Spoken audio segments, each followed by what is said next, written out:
Hey guys, I know it's been a while since I've shared one of these with you all. I'm sure you'll understand I've been making mostly videos for my students recently, but I've come across something that really has worked really well for my students, and I thought I would share it just in case you feel like it would be something that would benefit your students as well. So, every day when my kids come into my classroom, they have basically just sort of a welcome something on the board. um, so day one, uh, they were told to sit at a seat with a Chromebook and to log into their school email. The reason they logged into their school email was because they obviously hadn't all joined my Google Classroom yet. So they all had email addresses. Thank goodness I didn't have any brand new students coming in from anywhere. So I had already emailed them their assignment. So when they checked their email, I clicked and showed them in my email what it would look like, what that assignment looked like in there. When they got to their email, they saw this slide right here. This is the way that they see it. And it had everything on there that they needed to get accomplished on Monday, all in one spot.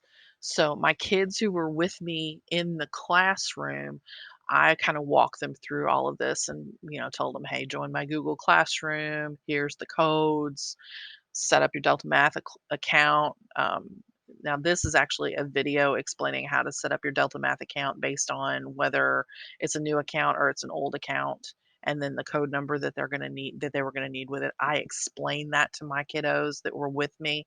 However, for my kiddos that were sitting at home, they had this video available. And then this one was when you've completed both of those, view the syllabus on my webpage. So I had them go to my webpage and take a look at their syllabus. And when they had finished that, they had to click over here to complete the syllabus form. Um, this is an introduction video. This was the video for my kiddos who were sitting at home. And I went ahead and sent this on out on Monday. I know we were told we didn't have to have the kids do anything on Monday, but I honestly wanted to see how many of my kids would be proactive and go looking for something to do. And believe it or not, I had several of them who did. I actually even had a kid who messaged me on Google Classroom after he had joined Google Classroom to tell me he couldn't figure out how to log into Delta Math. And then about 15 minutes later, he messaged me again, telling me that he'd figured it out, that he watched the video and it explained it perfectly for him. So, I had my little moment there. So that was Monday. And then on Tuesday, this was their assignment for Tuesday. I had them on Tuesday, since they had all already joined my Google Classroom, to go to Google Classroom to get their assignment. So my kids that were in the room with me, I showed them on Google Classroom where new stuff would be posted and showed them how to get to that. For my kids who were not with me in person, they had a set of video instructions up here that went through the whole slide explaining everything they were supposed to do, including a link for them to get to Infinite Campus to start taking their attendance. Then they had to do a Delta Math assignment, and then I also had them to start exploring the mindfulness site. This is something that Miss Crony had created and had shared, that has got several different links of things that students can do sort of as stress relievers, as ways to kind of get themselves recentered. So I went ahead and started having them to explore that as well on Tuesday. Now, Wednesday and Thursday are going to be all about working on the ILP. Now, for my kids and for several of the kids that I've worked with in collab classes, those instructions that are on the school website are great and everything, but they're not enough.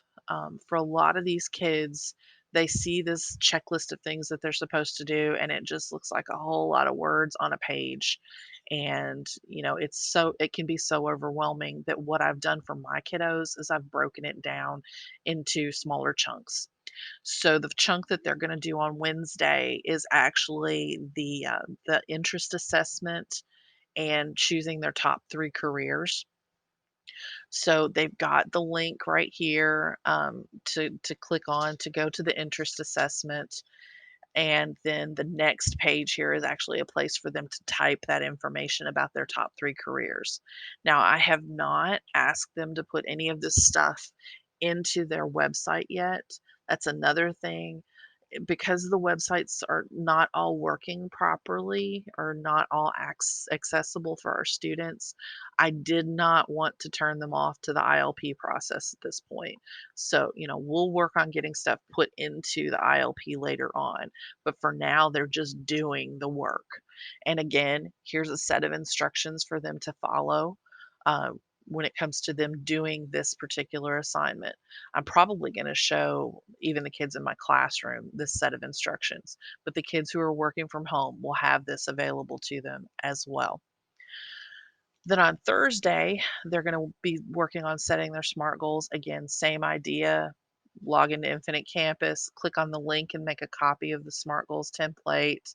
Um, Make sure that you attach this to Google Classroom and turn it in.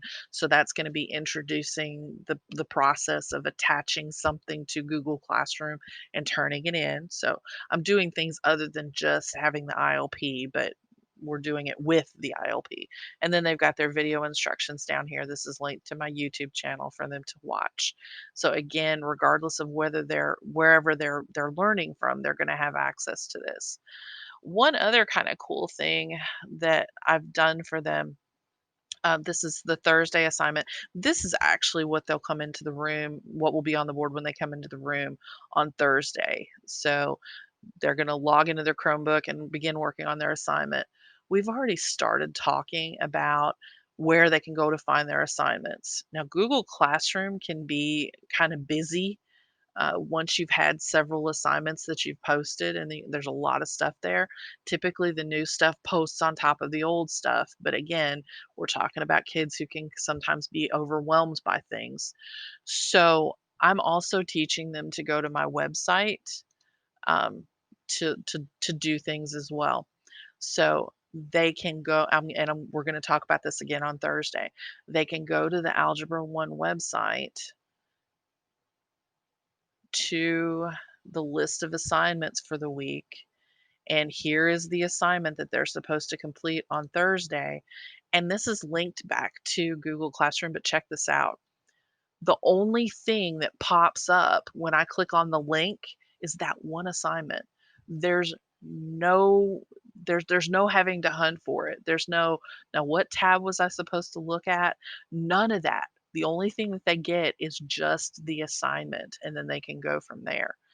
So, like I said, I've sort of kind of gotten into a little bit of a groove this week, and this seems like it's working pretty well for my kids.